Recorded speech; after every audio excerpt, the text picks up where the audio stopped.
Hi, it's Joan. One area of bidding that is not discussed a lot is bidding in the balancing seat. And what does the balancing seat mean? It's where if you don't bid, if you pass, then the auction is over and the hand will be played in whatever the contract is, or sometimes it might even be passed out. So balancing is not discussed a lot. We talk about opening, responding, overcalling, all of that, but we don't talk enough in our system about what happens on a hand like this when the bidding is opened by West and it goes pass, pass, where their partner didn't even have 6 points and they couldn't respond at all. How to bid in the balancing seat? Well,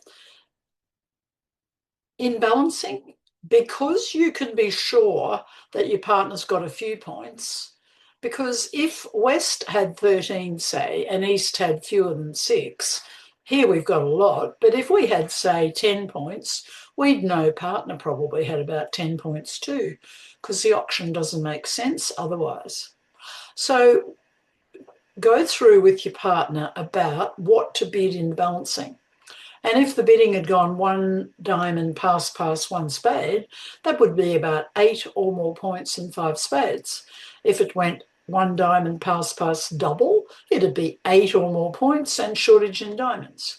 And the situation with the no trumps is slightly different because in balancing seat, one diamond, pass, pass, one no trump would be about 11 to 14 points. So if we had 15 to 17, the general idea is to double first and then bid no trumps.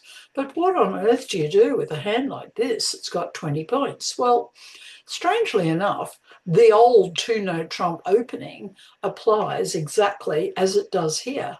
Many people think that to bid two no trumps here would be some sort of artificial hand with two suits. Well, it's not. It just says I've got a stopper in diamonds, I've got a very big hand, and I was going to open two no trumps. Big balanced hand, partner's gone to 3.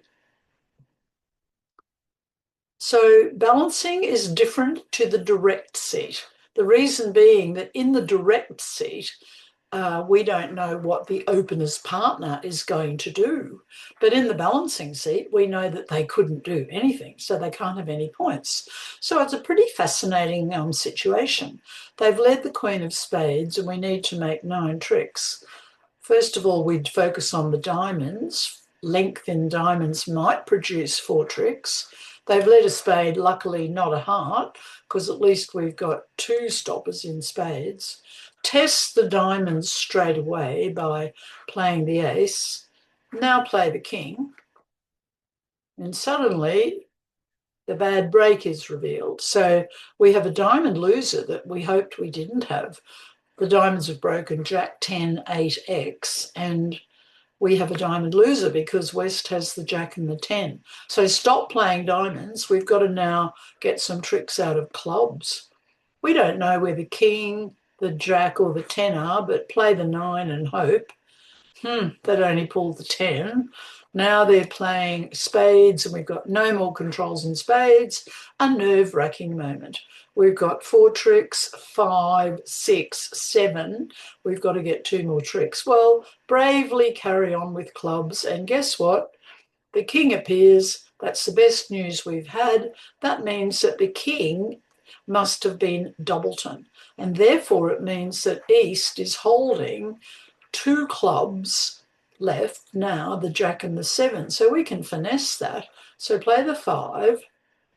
There's the 7. Don't play the queen, play the 8. We knew that because otherwise the king wouldn't have appeared. It's pitch a heart.